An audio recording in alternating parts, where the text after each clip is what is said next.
नमस्कार मित्रांनो, मी STI योगेश आठवळे आपल्या यशवंत अकॅडमीच्या या सेशन मध्ये स्वागत करतो.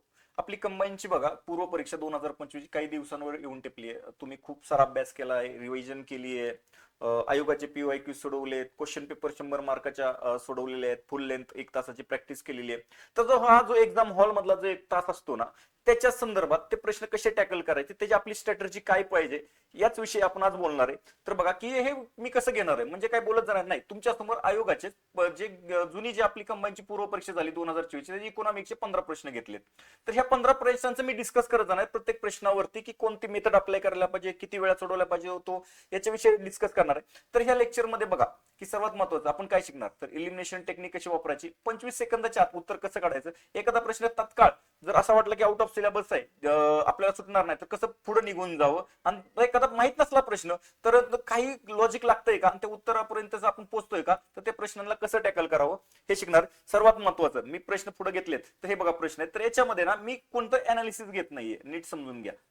अनालिसिस म्हणजे काय असतं, की त्याची पार्श्वभूमी काय, पुढे काय, मी उत्तर काढणार. मला जे तुम्हाला सांगायचं अपेक्षित काय, की ते 1 तासामध्ये तुमचं माइंडसेट कसं पाहिजे. सर्वात महत्वाचं की तुम्ही असं कन्सिडर करा की आपण एक्झाम हॉलमध्ये आहोत, आणि एक्झाम हॉलमध्ये हा अचानक प्रश्न आपल्या समोर आला, तर आपण किती टाइम देणं अपेक्षित आहे, कसा विचार करणं अपेक्षित आहे, हे आपण शिकणार आहे. ओके, चला. तर पहिला प्रश्न बघा, की जो गेल्या कंबाईनच्या 21 नंबरचा प्रश्न होता, सगळ्यात महत्वाचं. आपल्याकडे रिपीटेड वाचायला टाइम नाही, मी नीट ऐका, तुम्ही लिहून ठेवा. रिपीटेडला नाही तर काय करा, तर सुरुवातीला प्रश्न वाचताना काय करायचं माहिती, तो डिटेलमध्ये वाचा, तो समजून घ्या, हळूवार वाचा. परंतु काय करा, रिपीटेड वाचायला लागणार याची काळजी घ्या, अर्थ समजून घ्या त्याचा. आपण तशाच पद्धतीने याच्याकडे बघूया. खालीलपैकी कोणते विधान औद्योगिक कामगारांसाठीच्या ग्राहक किंमत निर्देशांकाबद्दल खरे आहे. म्हणजे काय तुम्हाला विचारले, काय औद्योगिक कामगारांसाठीचा जो ग्राहक किंमत निर्देशांक असतो, तर याच्याबद्दल खरे विचारले. अशा वेळेस नीट बघा की अ ब कड दिलंय, नीट बघा मी काय सांगतो, अ ब कड दिलेलं आहे स्टेटमेंट. अशा वेळेस तुमचं काय काम असणं सर्वात महत्वाचं, की हे उत्तर नसणार आहे आपल्याला 1 2 3 4 उत्तर, याच्यापैकी कोणतं तरी उत्तर असणार आहे. बरोबर, आपण एक एक वाचत चलूयात. हे भारतातील सर्व कामगारांना लागू होते, मग त्यांचे कार्यक्षेत्र कोणतेही असो, सर्व कामगारांना. आता बघा, सर्वात महत्वाचा हा औद्योगिक कामगारांसाठीचा निर्देशांक आहे. इथे सर्व कामगार, हे सर्व, हे जे सुपरलेटिव्ह डिग्री असतात बघा, सुपरलेटिव्ह, हे जर तुम्हाला जर माहित असेल तरच म्हणायचं एक्झॅक्ट बरोबर आहे. जर माहित नसेल ना, बऱ्याच हे स्टेटमेंट असे चुकीचे असतात. सर्व कामगारांसाठी, औद्योगिक कामगारांसाठीच लिहिले, त्याच्यामुळे हे तर स्टेटमेंट चुकीचं आहे. तुम्हाला जरी चूक केलं बघा, चुकलं लगेच, आपल्याला टाइम नाही एवढा. जे चुकीचं कन्फर्म झालं ना, त्याला चूक म्हणून सर चला पुढे. पण इथे हे तर नाही. मग याचा अर्थ आता तुम्हाला ब वाचायची गरज पडते का, नाही. तुमचं एकतर उत्तर क असणार आहे किंवा डायरेक्ट नाही का. तुम्ही तुमच्या अभ्यासावरती कन्फर्म आहात, नीट आहे का, स्वतःवरती विश्वास ठेवा. अभ्यास तुम्ही केलेला आहे, चांगला अभ्यास केलेला आहे, तुम्हाला कन्फर्म ती फॅक्ट्स माहिती आहे, परत परत वाचायची नाहीये ती. एक्झॅक्ट बरोबर झालं, हे चुकीचं आहे कळालं ना, तर इलिमिनेट करून टाका, जास्त टाइम घालू नका. ओके, आता क आणि ड वाचा. हे वस्तू आणि सेवांच्या एका निश्चित बास्केटवर आधारित, जे कधीही बदलत नाहीत. बघा, हे परत कधीही बदलत नाही. अरे ह्या बऱ्याचशा वस्तू आणि सेवा काय जातात तर बदलत राहत असतात. ती बास्केट असते, ती कायमस्वरूपी फिक्स नसते. बरोबर, श्रम ब्युरो जो सिमलाचा आहे, तो हा निर्देशांक काय करतो, तर हा ग्राहक किंमत निर्देशांक काढतो, तर ही बदलत असते. तर कधीही म्हणजे किती सुपरलेटिव्ह झालं. चला, जास्त डोकं लावू नका, जरी माहित नसलं थांबा, तरी पण हे चुकीचं असणार आहे. औद्योगिक कामगारांना वाजवी वेतन मिळून त्यांचे जीवनमान चांगले राखावे हे मदत. कोणत्या औद्योगिक कामगारांना, कोणता औद्योगिक, असं वाटतंय हे 100% बरोबर वाटतंय विधान. ओके, ड याचं उत्तर काय असणार आहे, ड. तुम्हाला क ब वाचायची गरज पडली नाही. हे मित्रांनो, आयोग हेच करतंय, तुम्हाला नीट समजून घ्या. मी पहिलाच प्रश्न दाखवला, इलिमिनेशन कसा सोडवायचा असतो. याच्यामध्ये इलिमिनेशन काय झालं, तुम्हाला ब स्टेटमेंट वाचायची गरज पडली नाही. तुम्ही अ ब कड जर वाचत बसले, मग चुकी बरोबर, मग ब, अशा वेळेस तुम्ही उत्तर पण. आपल्याला हे बघा, आयोगाला सगळंच अपेक्षित असणं, माहिती असणं अपेक्षित नाहीये. तुमच्या नॉलेजचा, तुमच्या ज्ञानाचा जास्तीत जास्त वापर करून उत्तरापर्यंत कसं पोहोचायचं हे आपल्यासाठी महत्वाचं आहे. आपल्यासाठी 1 तास महत्वाचा आहे. मॅक्झिमम प्रश्न सोडवायचे, जे अननोन प्रश्न आहेत त्याला टाइम वाचवायचा आहे. त्यावेळेस अशा पद्धतीने तुम्हाला उत्तर काढायचं असतं. हे प्रश्न तुम्हाला समजला असेल कसा सोडवायचा. नेक्स्ट तुम्हाला गेन करायचंय आता ह्याच्यातून, की कसं इलिमिनेशन वापरलं मी, हे तुम्हाला शिकायचंय. आणि हे आता डोक्यात फिक्स ठेवा, की हे तुम्हाला एंड टायमिंगला एक्झाम मध्ये अशा पद्धतीने प्रश्न सोडवायचे. नेक्स्ट प्रश्न बघा, 22 नंबरचा प्रश्न. खालीलपैकी कोणते मध्यवर्ती बँकेच्या गुणात्मक पतनियंत्रणाचे साधन नाही. आता नीट बघा, आता ह्याच्यामध्ये पण काय नाही विचारले, काय विचारले? गुणात्मक पतनियंत्रणाचे साधन नाही. तुमची लगेच ट्यूबलाईट पेटायला पाहिजे. गुणात्मक नाही, मध्यवर्ती बँक आरबीआयची पतनियंत्रणाची कोणती साधनं असतात? गुणात्मक एक गुणात्मक असतं आणि एक क्वालिटेटिव्ह म्हणजे संख्यात्मक असतं. मग गुणात्मक नाही म्हणजे कोणचं खाली त्यांनी कोणचं विचारलेलं असणार आहे? संख्यात्मक. मग तुम्हाला फक्त संख्यात्मक शोधायचं. उपभोग कर्जाचं काय आहे? गुणात्मक आहे.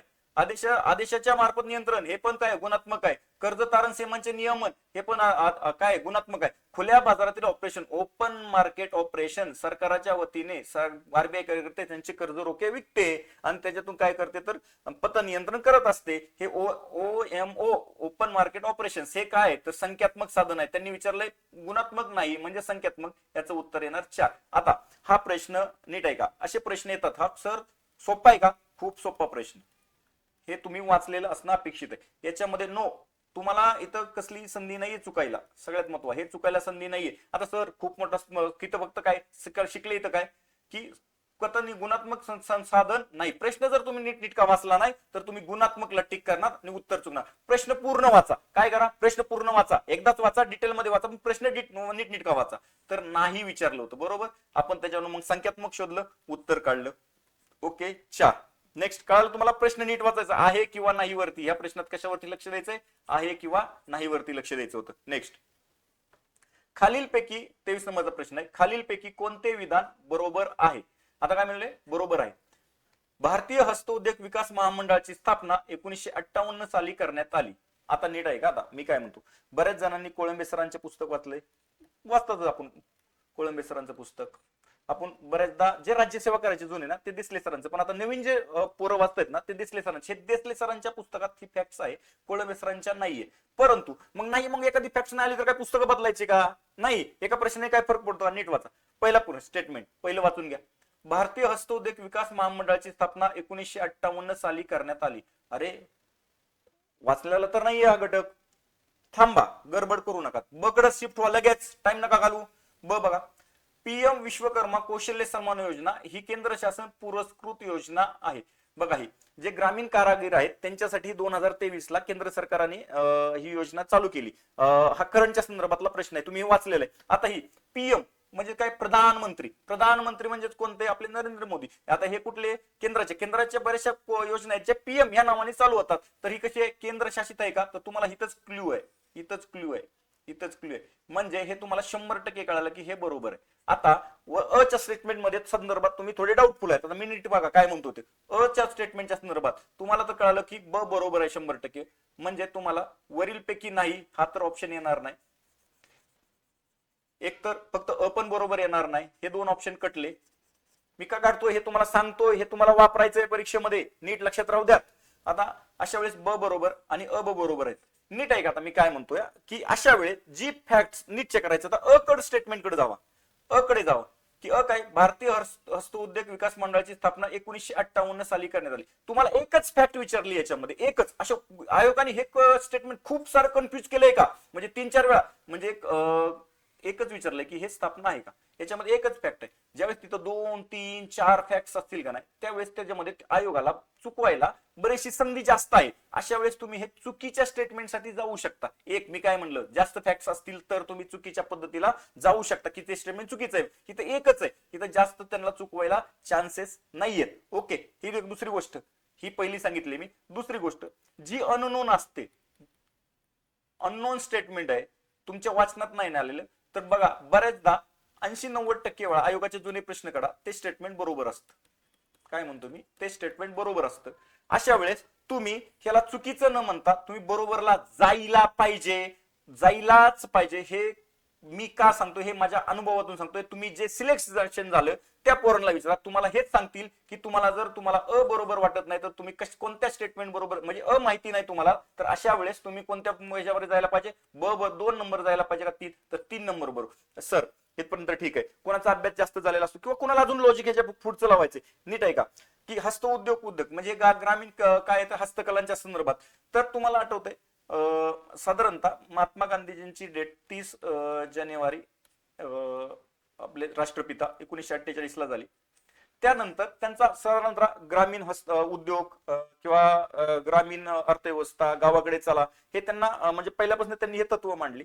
तर ह्याच धर्तीवरती 1910 वर्षांनी, त्यांच्या डेटला 10 वर्ष झाल्यानंतर 1958ला ना ह्याच धर्तीवरती ग्रामीण भागातील कारागिरांना, त्यांच्या हस्तकलांना त्यांना वाव देण्यासाठी केंद्र सरकारने हे हस्तउद्योग विकासाची स्थापना केली होती, महामंडळाची. हे आता हे अभ्यासाचा पार्ट आहे. मी हे तुम्हाला काय सांगितलं, हे असे लॉजिक तुम्हाला डेव्हलप करायला लागतील लक्षामध्ये. म्हणजे प्रत्येक गोष्ट कुठंतरी तुम्हाला लिंक जोडावी लागेल. मी 3 पद्धतीने सांगितली. आता हा प्रश्न मी परत रिपीट करण्याचा गरज नाही वाटत, तुम्ही परत ऐका, मी रिपीट नाही सांगणार परत परत. ओके, नेक्स्ट प्रश्नाला चला. की भारतीय लोकसंख्येच्या अभ्यासात खालीलपैकी सतत नेहमी 3 घटक कोणते आहेत? सतत बदलणारे 3 घटक कोणते आहेत? आता सर म्हणतात तुम्हाला उत्तर माहिती आहे, त्यामुळे तुम्ही सांगत चालला. ठीक आहे, मला असं वाटतंय त्यांनी लेक्चर बघू नका. ज्यांना असं वाटतंय काहीतरी घेण्याचं आहे त्यांनी कंटिन्यू करा. ओके, आता मी सांगतो बघा काय. 24 नंबरचा प्रश्न.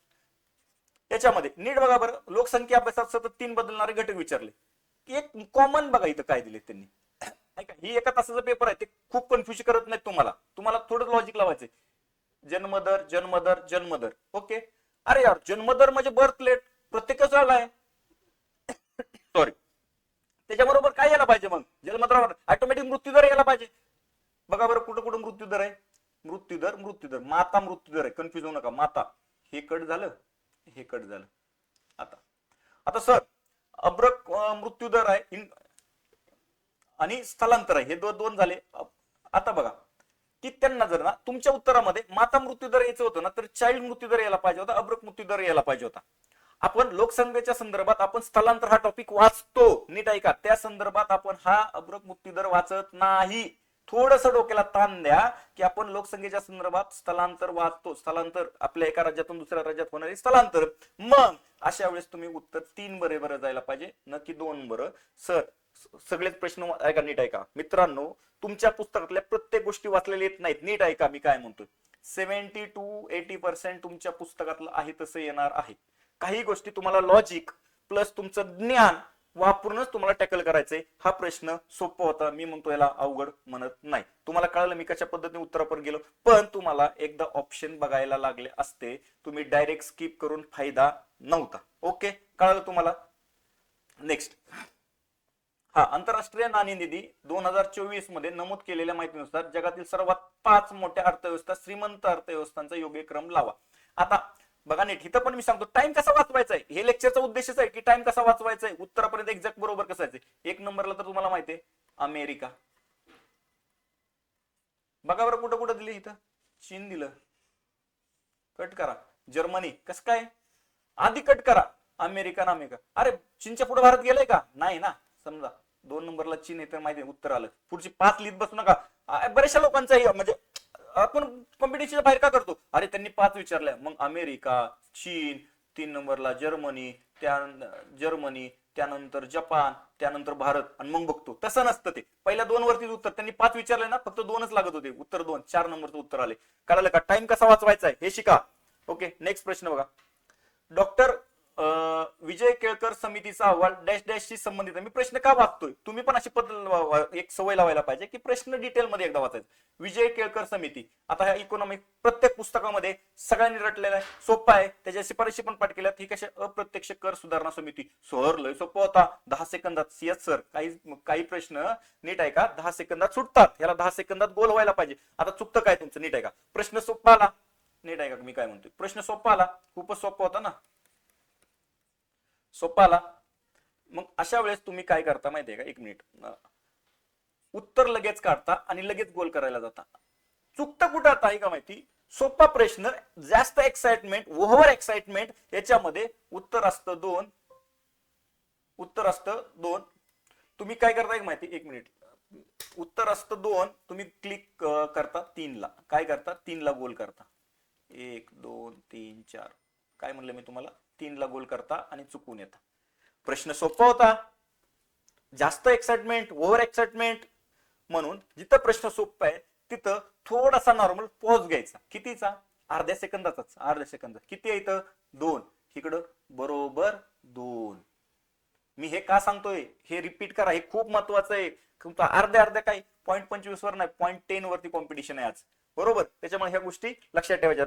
जास्त सोपा प्रश्न आला तरी एक्साइटमेंट व्हायचं नाही, जास्त अवघड आला तरी ओव्हर एक्साइटमेंट व्हायचं नाही, स्टेबल शेवटपर्यंत. नेक्स्ट प्रश्न बघा, डॅश डॅश मध्ये मानवी गरिबी निर्देशांकाच्या जागी बहुआयामी दारिद्र्य निर्देशांकांची संकल्पना मांडण्यात डॅश डॅश मध्ये. मग आता त्यांनी वर्ष विचारले.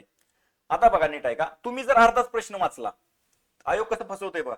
मानवी गरिबी निर्देशांक तुम्हाला माहितीये, मानवी गरिबी निर्देशांक एचडीआय मध्ये मानव विकास अहवालामध्ये 1997 साली मांडला. कधी आला? 1997. तुम्ही उत्तर 1 ते फसवायसाठी टाकले तुम्हाला. याच्या जागीत विचारले तुम्हाला बहुआयामी दारिद्र्य निर्देशांकाची संकल्पना कधी मांडण्यात आली किंवा कोणत्या निर्देशकात? ह्युमन मानव विकास अहवाल 2010 मध्ये आली. कधी? याचं उत्तर 3 आहे, न की 1 आहे. आता नीट आहे का, जर तुम्हाला उत्तर, आता हा प्रश्न सोपा आहे प्रश्न, त्याच्यामुळे उत्तर आपल्याला माहिती आहे प्रत्येक पुस्तकात, याचं उत्तर आपल्याला 3 आहे. पण अशा वेळेस तुम्हाला प्रश्न अननोन आहे, परंतु कॉमन बघा, मानव विकास अहवाल अशा वेळेस ना असं समजून घ्यायचं की यातलंच कोणतं आयोग ह्याच्यात फसवत. असे जे अननोन असतात हे कट करायचे असतात, माहिती नसतील तर सांगतोय. आणि तुम्हाला या 2 पैकी एक उत्तर तुम्ही टिक करा. 50% चान्स आहेत की तुमचं उत्तर बरोबर येण्याची. 50% चान्स आहेत, काय म्हणतोय मी, तुमचं उत्तर बरोबर येण्याची. ओके, हे लिहून ठेवा. आता हे परत नसतं, हे तुमच्या अंगवळणी पडायचं असतं की आपल्याला माहित नसलं तरी कॉमन फॅक्ट्स काढायचे असतात आणि उत्तरापर्यंत कसं पोहोचायचं असतं. ओके, नेक्स्ट, खालील विधाने विचारात घ्या. स्थूल राष्ट्रीय उत्पन्नापेक्षा निव्वळ राष्ट्रीय उत्पन्न नेहमीच कमी असते. नेहमी. सर तुम्ही तर मला सुपरलेटिव्ह सांगितलं मगाशीच की ते सायन्सचं चूक असतं. आता बाळा नीट लक्ष दे, आपल्याला स्थूल राष्ट्रीय उत्पन्न हे बेसिक आपल्या पुस्तकातले कन्सेप्ट आहेत, तिथं जास्त डोकं लावायचं नाही, थोडस डोक्याला चालना द्यायची, विचार करायचा. अरे स्थूल राष्ट्रीय म्हणजे ग्रॉस, जीडीपी बरोबर. आणि हा निव्वळ राष्ट्रीय उत्पन्न म्हटलंय. निव्वळ म्हणजे काय? नेट डेमोस्टिक प्रोडक्ट बरोबर जीडीपी वजा घसारा. काय? डिप्रिशिएशन कायमस्वरूपी काय करतो? वजा करतो. म्हणजे हे 100 रुपये असेल, हे पॉझिटिव्ह कधीच नसतं, तर हे 5 रुपये असेल तर हे 95 रुपये येणार आहे. म्हणजे काय? जीडीपी पेक्षा एनडीपी कायमस्वरूपी नेहमीच कमी असतो. घसारा म्हणजे एखाद्या वस्तूंची झालेली झीज, वस्तू जिजतात दरवर्षी जिजतात. आपल्या लॅपटॉपची 5 वर्ष असते व्हॅलिडिटी जास्तीत जास्त, बरोबर. प्रत्येक वस्तूची, मोबाईलची ठरलेले, त्यानंतर त्याची झीज होतच चालते, ती कमीच करावी लागते. म्हणून हे स्टेटमेंट बरोबर आहे. समजलं? जिथं सर या शब्दावरती नाही, कधी कधी तुमचा अभ्यास आपल्यासाठी आधी काय? अभ्यास. जे अभ्यास आलंय तिथं अभ्यास लावायचा, त्यानंतर इलिमिनेशन, त्यानंतर हे टेक्निक्स, हे सगळं भरत आधी अभ्यासाला महत्व. ओके, कन्फर्म अभ्यासाला द्यायचं. पुढं, स्थूल राष्ट्रीय उत्पन्नात घसाऱ्याचा समावेश असतो तर निव्वळ राष्ट्रीय उत्पन्नात घसाऱ्याचा समावेश नसतो. आताच मी सांगितलं ना, एनडीपी बरोबर जीडीपी वजा घसारा. जीडीपी मधूनच काय करतोय, जीडीपी मधली जो घसारा आहे तो काय करतोय? वजा करतोय, आणि त्याच्यातून काय करतोय? एनडीपी. म्हणजे एनडीपी मधून घसारा काय करतो? काढून टाकतो. म्हणजे निव्वळ राष्ट्रीय उत्पन्नात घसाऱ्याचा समावेश नसतो, घसाऱ्याचा समावेश असतो. या फॉर्म्युल्यानुसार जाऊ नका. जीडीपी मध्ये ऑलरेडी 100 रुपये असतील तर त्याच्यात 5 रुपये काय म्हणलं? घसाऱ्याचे असतात. म्हणजे हेही स्टेटमेंट बरोबर आहे, हे स्टेटमेंट बरोबर आहे. उत्तर 3 आहे. इथं कन्सेप्ट महत्वाची. काही वेळेस कन्सेप्टलाच महत्व द्यायचे, असं नाही की दरवेळेस इलिमिनेशन. हा, आपले 2-3 मार्क वाटवायचे ते इलिमिनेशननी चुका टाळून. नेक्स्ट बघा, आता हा प्रश्न सगळ्यात महत्वाचा, मला ह्या प्रश्नावर डिस्कस करायचं होतं तुमच्या बरोबर. भारताच्या 2023-24च्या अर्थसंकल्पाबाबत खालीलपैकी कोणती विधाने बरोबर आहेत? आता हा अर्थसंकल्प नीट आहे का? आपण प्रत्येक फॅक्ट्स तर लक्षात ठेवू नका, नाही बऱ्याच डोळ्याखालनं काढलेले असतात फॅक्ट्स. पण किती फॅक्ट्स अर्थसंकल्प? भरमसाठ फॅक्ट्स असतात. त्यातले आपल्या ओळखीची आली, आपण जर लक्षात ठेवलेली ठीक आहे. त्यातलं बघा पहिलं स्टेटमेंट, भरड धान्यास श्री अन्न या नावाने सन्मानित करण्यात आले. ह्या डायरेक्टच ज्यांनी 2023-24 अर्थसंकल्प वाचला होता त्यांना माहित होतं की हे 100% बरोबर आहे. आता तुम्ही झाला असता केवळ बरोबर, फक्त तुमचं स्टेटमेंट गेलं हे. आता हे खालचं येऊ शकतं, नीट आहे का? आता येऊ शकतं. आता नीट आहे का? माझं काय म्हणणं आहे, मला ह्याचं उत्तर माहिती नाही, मी नीट सांगतोय, पण तुम्हाला उत्तर काढायचं असतं तर कसं किंवा तुम्ही काय लॉजिक लावायला पाहिजे हे सांगतो. किसान क्रेडिट कार्ड सुविधा वाढवण्यासाठी रुपये 23,000 कोटीची तरतूद करण्यात आली. राष्ट्रीय पशुधन करिता 1,000 कोटीची तरतूद करण्यात आली. सर तुम्ही परीक्षेला आम्ही जाऊन आलोय, त्यानंतर तुम्हाला उत्तर माहिती झालं म्हणून सांगताय. सर मी सांगतोय, तुम्हाला घ्यायचं असलं तर घ्या, मी आधी पण सांगितलं, ज्यांना गरज आहे त्यांनी हे लेक्चर पाहावं. सांगतो याच्यामध्ये हे 1,000 कोटी जास्त. आता नीट आहे का की 2 फॅक्ट्स आलेत, याचा अर्थ 100% कुठंतरी हा, तुम्हाला काहीच लॉजिक लागत नाही ना, अशा वेळेस वरील सर्व करून जावा, वरील सर्व. पण ही कन्सेप्ट नाहीये मित्रांनो, नीट आहे का, मी काय म्हणलं, कन्सेप्ट नाहीये, तर ही फॅक्ट्स आहे. फॅक्ट्स मध्ये फसवायला त्याला चान्स असतो. कन्सेप्ट मध्ये माहिती नसती कन्सेप्ट, तर ती बरोबर चालू शकता, मग त्यावेळेस वरील सर्व. पण हे फॅक्ट्स वर आलं ना, त्याच्यामुळे वरील सर्वला जाण्यामध्ये फायदा नाही. इथं नीट आहे का, किसान क्रेडिट 23,000 आणि 1,000, नीट आहे का, 5, 10, 100, 1,000, 2,000, 10,000, 20,000, हे काय दाखवतात, हे जनरल आकडे दाखवतात. तुम्हाला इथं जर 1,000 होतं, इथं जर 1,000 होतं, तर ह्यांनी 25,000 काय 23,000 असं वाटत नाही का, स्पेसिफिक झालंय हे, म्हणजे बनवलेला आकडा नाही. 23, 21, 22, 23.5 असले जे असतात ना, याचा अर्थ तिथं काहीतरी त्याला फसवायचं नाही, तर ते एक्झॅक्ट मांडायचंय त्याला. तर तुम्ही जर मला विचारलं 23,000 तुम्हाला बरोबर वाटेल का 1,000, तर मी 1,000 हे, कारण की 1,000ला काही ऑप्शन देता येऊ शकतो, किंवा 100, 10 असं मी जे दाखवले, 23,000 मात्र हा स्पेसिफिक मला आकडे झालेला वाटतो, त्यावेळी म्हणून मला हे स्टेटमेंट बरोबर वाटतं. नीट आहे का, मी काय म्हणलं, बरोबर वाटतं मला हे स्टेटमेंट. थोडस 1,000 असा हा फसव्याकरीचा आकडा वाटतो, कारण की 500, 1000 अशा पद्धतीने असं एक्झॅक्ट कधी नसतं. अर्थसंकल्पामध्ये थोडं पुढे मागे पाहिजे ना, 950, 900, 800, 1100, हे कसं 1,000 मला हे चुकीचं वाटतं. त्याच्यामुळे मी अ आणि ब ला, अ आणि ब उत्तर मला हे माहिती झालंय म्हणून. पण मला अ आणि ब मात्र 100% कळालं असतं, मी एक तर 2 किंवा 4 उत्तर केलं असतं. बऱ्याचदा फॅक्ट्स जर असती, नीट आहे का मी काय म्हणतो, फॅक्ट्स जर असती, तर ही फॅक्ट्सच आली आहे म्हणून मी उत्तर 2 क्लिक केलं असतं. जर हा कन्सेप्ट असता क स्टेटमेंट, तर कन्सेप्टला मी बरोबर म्हणलं असतं, वरील सर्वकडे उत्तरला गेलो असतो. आता तुम्ही ठरवायचं, मी सांगितलेलं ते घ्यायचं का तुमच्या पद्धतीने लॉजिक तुमच्या बरोबर ठेवायचं. माझं लॉजिक मला हे सांगतं की अननोन प्रश्नाला कशा पद्धतीने टॅकल करावं. नेक्स्ट, भारतीय रहिवाशांसाठी खालीलपैकी कोणते परवानगी असलेले वाचायचं नीट, विदेशी चलन व्यवहार इलेक्ट्रॉनिक पद्धतीने पार पाडण्यासाठी अधिकृत व्यासपीठ नाही. अधिकृत म्हणजे काय, ऍथोराइज्ड. मी काय म्हणतोय, ऍथोराइज केलं. ऍथोराइज कोण करू शकतं, त्याला एखादी गव्हर्नमेंटची बॉडीज. ओके, एक मान्यता, फक्त स्टॉक एक्सचेंज मान्यता प्राप्त म्हणजे अथोराइज्ड आहे गव्हर्नमेंटकडे. येस, वाटतंय मला माहित नाही उत्तर. आता हे कुठं वाचलंय पुस्तकात कोणत्या, सर म्हणता आम्ही वाचलेलंच नाही, आम्ही सोडून देणार नाही. थोडं वाचा ना, अथोराइज म्हणलं ना, अधिकृत, म्हणून तर पोरं उत्तर बरोबर आणतात, किंवा जी तुमच्यापेक्षा एक्स्ट्रा 2, 3, 4 मार्क घेतात ना, ह्याच कारणामुळे घेतात. एक मान्यता प्राप्त म्हणलं, रेकॉग्नाइज्ड. रिझर्व्ह बँकेने अधिकृत केले. रिझर्व्ह बँक आपली, तर रिझर्व्ह बँक ही काय, मध्यवर्ती बँक आहे. ओके, ठीक आहे, मला असं वाटतं अधिकृत वाटते.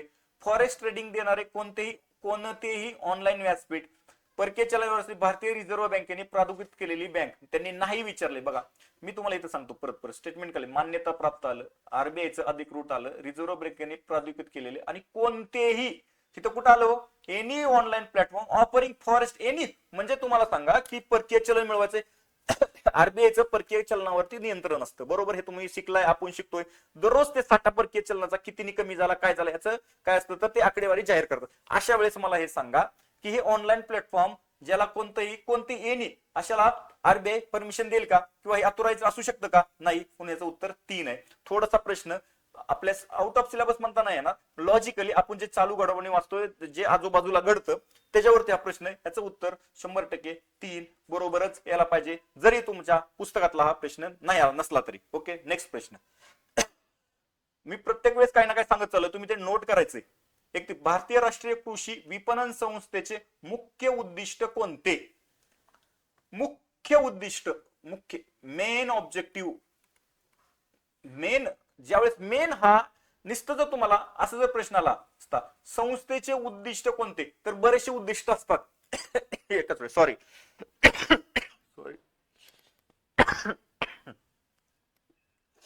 बरेचसे उद्दिष्ट असतात.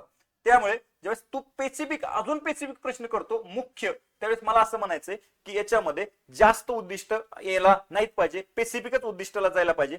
कर्ज वाटप करणे, अरे सहकारी कृषीच्या संदर्भात कृषीच्या कर्ज वाटप करणाऱ्या संस्था आम्हाला माहिती आहेत कोणत्या, सहकारी संस्था आहेत.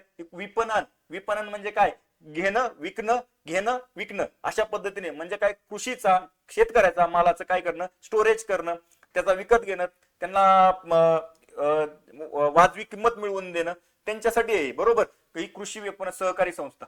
आता कर्ज देणाऱ्या संस्था तर तुम्हाला माहिती आहे, तुम्ही पुनर्वित्त करणारी संस्था नाबार्ड आहे, त्यानंतर सहकारी बँका आहेत. हे कुठे वाचलं नाही, मला हे स्पेसिफिक होत नाही, मुख्य उद्दिष्टाकडे घेऊन जात नाही. ग्रामीण औद्योगिकरणाला चालना देणे. मला हे सांगा बरं, ग्रामीण औद्योगिकरण, रुरल काय इंडस्ट्रियलायझेशन ही कुठली आहे हो?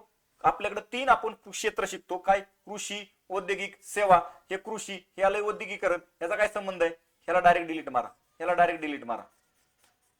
मी ब काढलं तरी सर अजून पण मला कळत नव्हतं. ठीक आहे बाबा, तुला नाही कळत ना, मी तुझा विचार करतो. सगळ्यात म्हणजे ज्याचा नवीन अभ्यास करणार मी त्याचा विचार करतो.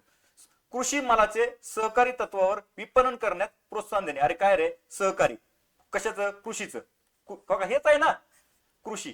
बघा नीट, कृषी, कृषी, सहकारी तत्वावर सहकारी, विपणन, विपणन. अरे हाय तसं वाक्य आहे.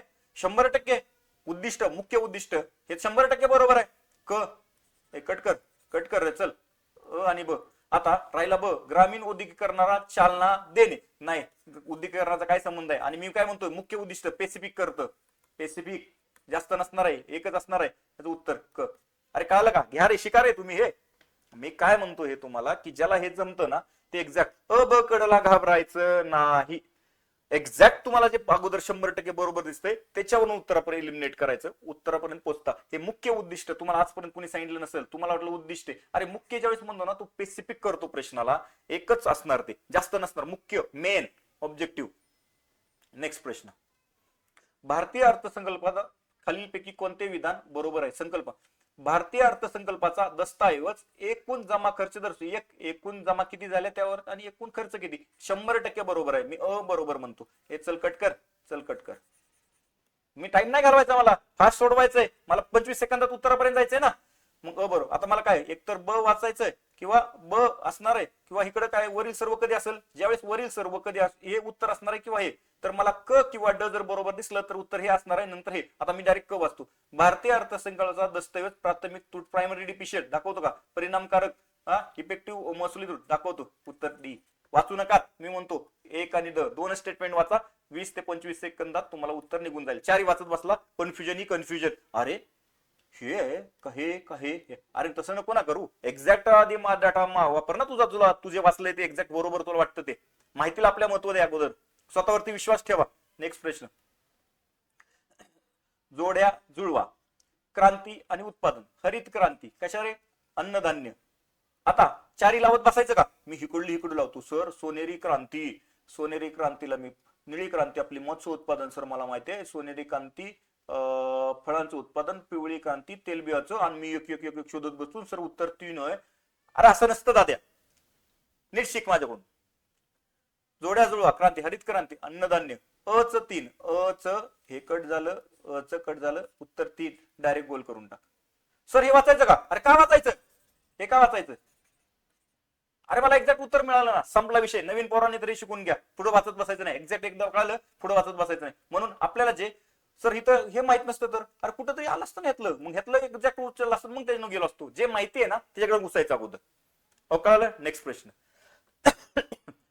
भारतीय संविधानातील अनुच्छेद दॅट मध्ये केंद्रीय अर्थसंकल्पाची परिभाषा केली आहे. सर 112 कलम पाठ झालंय 100 वेळा. हा एक्साइटमेंट झाला, ओव्हर एक्साइटमेंट. मग काय, अ च 1 करणार 2 उत्तर 112, कारण की 2 येऊन गेले मनात, कुठंतरी बर्डन आहे. मग 2. सर माझं ते सोपं आलं होतं, चुकलं का? तू गडबड केली ना, ओव्हर एक्साइटमेंट झाला. सोप्या प्रश्नांना ओव्हर एक्साइटमेंट दाखवायची नाही. 34चा बघा, 34चं 1, मग आपल्या आन्सर कीवर जायचं. 34 नंबरचा प्रश्नाचं 1 आणि सुटकेचा निशो. हा मी बरोबर गोल केलंय. चला नेक्स्ट, खालीलपैकी कोणते विधान सत्य आहे? खूप प्रश्न भारी होते हे, खूप प्रश्न. म्हणजे ह्याच्यासारखे प्रश्नच नाहीत की इलिमिनेशन. कारण मी म्हणतो एक साधारणतः 4-5 मिनिटात हे प्रश्न जिकडले, 4 मिनिटात प्रश्न जिकडले तिकडे झाले असते हे सगळे प्रश्न. विधान वाचा. स्थूल देशांत उत्पन्न म्हणजे नागरिकांनी देशाबाहेर कमवलेले उत्पन्न समाविष्ट असते. अरे इथपर्यंत गेलो, थोडस डोकं लावा. इथपर्यंत गेलो, सेमच आहे, फक्त नसते आणि असते ह्या 2 शब्दांमध्ये. जर ह्याच्यामध्ये कळलं असेल तर हे कॉन्ट्राव्हर्शियल स्टेटमेंट आहे. ज्यावेळेस कॉन्ट्राव्हर्शियल असतं त्यातलं एकच बरोबर असतं. ऍट अ टाइम 2 बरोबर नसतात. एकतर हे बरोबर असणार आहे किंवा हे. ज्यावेळेस हे बरोबर असेल ना त्यावेळेस हे चुकीचं असणार, हे चुकीचं असणार, त्यावेळेस वाचायचे हे बरोबर. म्हणजे 2 स्टेटमेंट वाचायचे का नाही? आता वाचूयात. हे कळालं? स्थूल देशांतर्गत उत्पन्नामध्ये नागरिकांनी देशाबाहेर कमवलेले उत्पन्न समाविष्ट नसते. स्थूल आता बघा, जीडीपी, जीडीपी, ग्रॉस डेमॉस्टिक, डेमॉस्टिक म्हणजे देशांतर्गत, देशांतर्गत म्हणजे देशात कमवलेले, देशाबाहेरील नागरिकांनी, हे नागरिकांनी कुठं घेतं, जीएनपी मध्ये येतं. नागरिकांनी कमवलेले उत्पन्न समाविष्ट नसते, नागरिकांनी नसतंच, हे कशामध्ये असतं, जीएनपी मध्ये असतं. मग हे काय आहे तर हे बरोबर स्टेटमेंट आहे, बाहेरच्या नागरिकांचं नसतं, म्हणून हे चुकीचं आहे, त्याचं उत्तर अ. म्हणजे तुम्हाला मी प्रत्येक प्रश्नात काय नाही दाखवलं, प्रत्येक प्रश्नात ऍट ए टाइम एकही वेळेस सगळे स्टेटमेंट वाचायची गरज पडली नाही. जिथं वन लाईनर आला तिथं उत्तर सोपं होतं, म्हणजे जिथं 112 कलम विचारलं तिथं डायरेक्टच उत्तर मिळत होतं. जिथं अबकड आलं तिथं चारी स्टेटमेंट कधीच वापरायची गरज पडली नाही. काय म्हणतोय मी तुम्हाला, चारी स्टेटमेंट कधीच वापरायची गरज पडली नाही. म्हणजेच हे साधारणतः एक 4 ते 5 मिनिटांमध्ये तुम्हाला साधारणतः एक प्रश्न जर अर्थसंकल्पाचा सोडला तर तुम्हाला सांगतो इथं 13 ते 14 प्रश्न बरोबर आणायला काहीच हरकत नव्हती. हे खूप सोपं. आता नीट बघा, सर सगळं पेपर मधून पुस्तकात लिहितं का, नाहीयेत, परंतु काही आपण अभ्यास इतके दिवस ह्याच्यासाठी वाचतोय ना एक्स्ट्रा, याच्यातूनच आपलं लॉजिक डेव्हलप करतो, आपल्या ज्ञानात भर पडत असते आणि आपल्याला प्रश्न आयोग एवढे अवघड विचारत नाही. आयोगाचे प्रश्न स्ट्रेट फॉरवर्ड असतात, सोपे असतात. फक्त जिथं प्रश्न डायरेक्ट स्किप करू नका. मी काय म्हणतोय, मी डायरेक्ट वाचल्याशिवाय स्किप करू नका. तुम्हाला असं 100% गॅरंटी आहे. मी काय म्हणतोय, स्किप करायच्या वेळेस सांगतो मी, ज्या तुम्हाला असं वाटतंय की हा प्रश्न मला काही केल्या सुटणार नाहीये, तर साधारणतः 10 ते 15 सेकंदच घ्या, 10 सेकंद विचार करा आणि तुम्हाला असं वाटतंय आताही उत्तर निघणार नाही तर डायरेक्ट काय करा, सोडून निघून जावा, तर स्किप करा. समजा अपगड स्टेटमेंट आहे, अबकड, यातलं कोणतं तरी तुम्हाला कन्फर्म एक झालंय, तुमच्या पुढे 2च ऑप्शन उरलेत, त्यावेळेस 100% जास्त विचार करू नका, कोणतं तरी गोल करा, पण तो प्रश्न सोडून देऊ नका. अशा वेळी तुमचं उत्तर बरोबर येऊ शकतं. पहिल्यापासून बघा 15 प्रश्नात मी प्रत्येक प्रश्नामध्ये काही ना काय तुम्हाला शिकवायचा प्रयत्न केलाय. हे नक्कीच तुमच्या परीक्षेला फायदेशीर ठरेल, मला विश्वास आहे. सगळ्यांनी नीट आहे का हे लिहून घेतलं असेल अशी अपेक्षा करतो आणि तुमच्या येणाऱ्या परीक्षेमध्ये याचा वापर करा. तुम्हाला जर लेक्चर आवडले असेल ना तर माझं हे लेक्चर किमान आपल्या मित्रांमध्ये शेअर करा, यशवंत अकॅडमीला फॉलो करा. येणाऱ्या परीक्षेमध्ये अजून आणखी आम्हाला असेच तुम्हाला फायदेशीर लेक्चर घेऊन येऊ. ओके, थांबूया. ऑल द बेस्ट तुमच्या परीक्षेसाठी.